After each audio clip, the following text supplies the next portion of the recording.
In Chinese, they say, when hua han zhong yao, meaning culture is very important. Today, I'm at the Kano Festival and I will show you what culture means here in northern Nigeria.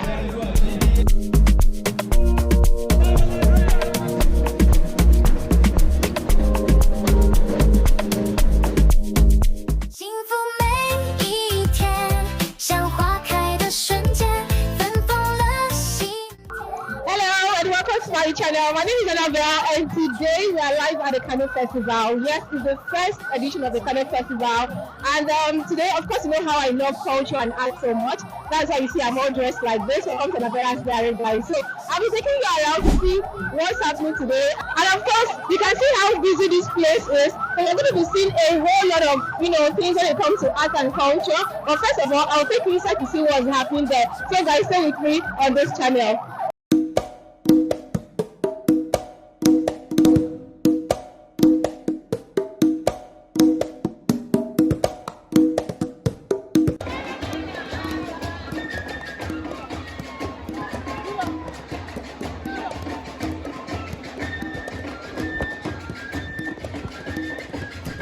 So, upon arriving the hall, His Royal Highness, the Emir of Kano, Sanusi Lamido II, was already on stage giving a speech, and yes, that's him right there. I've actually had a handshake with His Royal Highness before, and to be honest with you, he's one of the most simple and welcoming leaders I've ever met. He has this genuine love for the people of Kano. So one thing I deeply love about the northern Nigeria and admire the most is its culture. Very simple. All right, the simplicity, no matter how wealthy they blend so well with everyone, the rich, the poor, and the average. So you will see them seated together on the mat. It's always a beautiful part of the northern tradition. All right, and also the humility. Now let's take a look at this. These are royalties, okay, and emirs from different local government across Kano State. They all came together here at the Trade Fair ground for the very first edition of the Kano Festival. The atmosphere was truly regal and full of life. And yes, there were plenty of entertainment. I particularly love this performer, even though he never wanted to leave the stage. And this man coming up on stage to perform, these drummers too, their energy was really unmatched. And to be honest, this was a moment I've been waiting for, because I love the rich display of the northern culture, the drums, the traditional dancers, the colorful attire, and the beautiful demonstrations of the Kano cultural heritage. So truly, this is what makes the northern part so unique.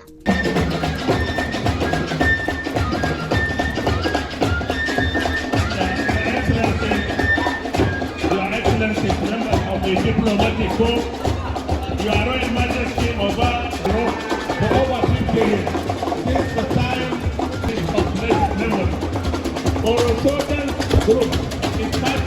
And this is the able governor of Kano State, Dr. Abakabir Yusuf, who came up on stage to address the people. Only a heritage to preserve and also a viable industry. Kano State House of Assembly.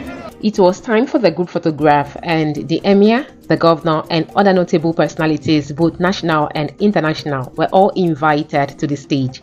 And honestly, standing there among such dignitaries felt like one of the best moments I've ever experienced.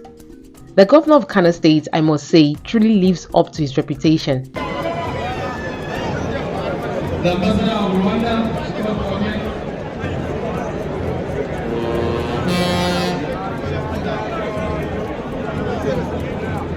and this man here requested I take them some photos with their phones, which I did, and that moment marked the end of the festival. All these dignitaries began making their way out of the hall. Now it's time for the main celebration to kick off outside, and this is happening right at the Trade Fair Center close to the Adobare Mall in Kano State along Zoo Road.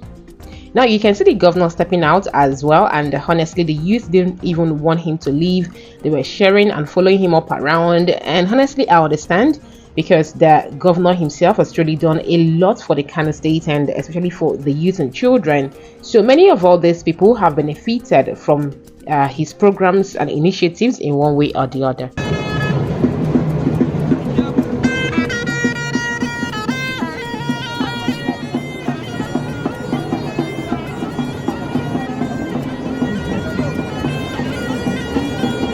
celebration kicked off outside. You can see the beautiful horses, the people's attires, and these horses are best trained for special occasions like this. But then something happened to my friend, almost got his phone stolen.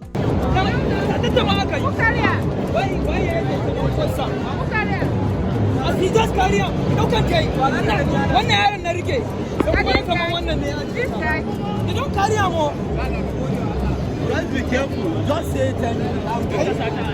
Be careful. Get all your phones. Chinese word for today. I'm happy to be in Kano. 我很高兴在 Kano. 我很高兴在 Kano.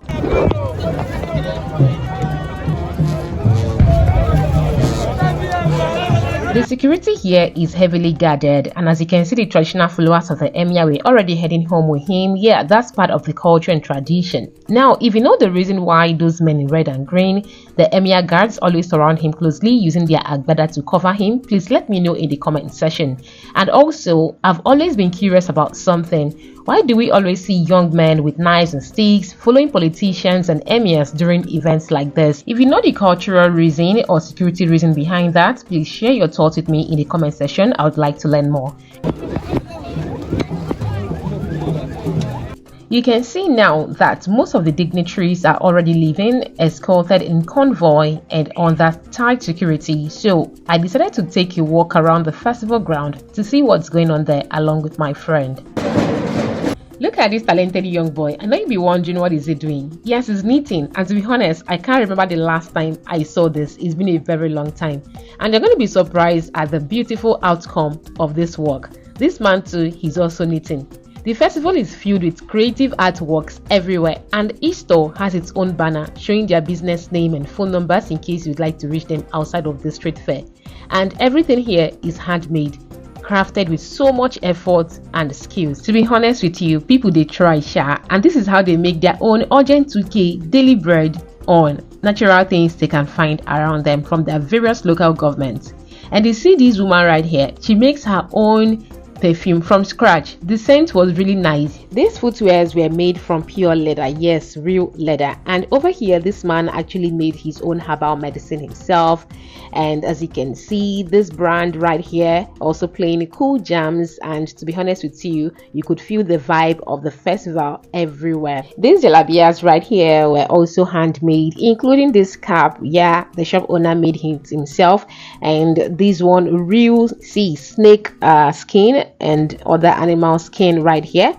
Yeah, they are all locally made, pure leather. Like, yeah, it can be used to produce a whole lot. So right here, me, I'm already tired of staying. I said, let me go home. My friend said, no, Bella, let's stay a bit, let's you go around. I saw this man. I don't know if I should say he was eating rock or eating mud, but like he was eating and swallowing it. A lot of magicians were here, and I kept wondering what exactly and how they are able to do this. Well, it's part of the tradition. And this old woman here, I think this is a family business. She and her children and daughter-in-law were making cotton wools, and yeah, that's it.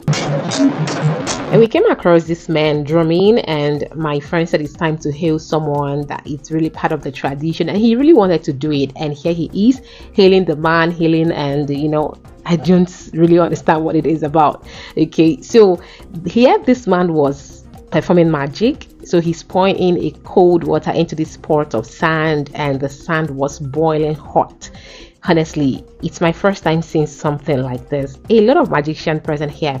And while he was doing this, another man who is his follower was also beside there, singing and hailing him.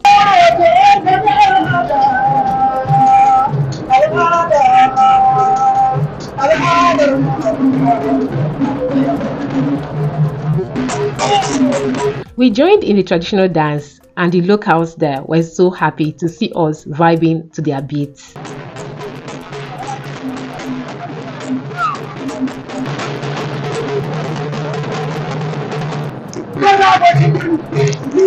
There was something important he was saying, but me, I just wanted to vibe. From here, we made our way home.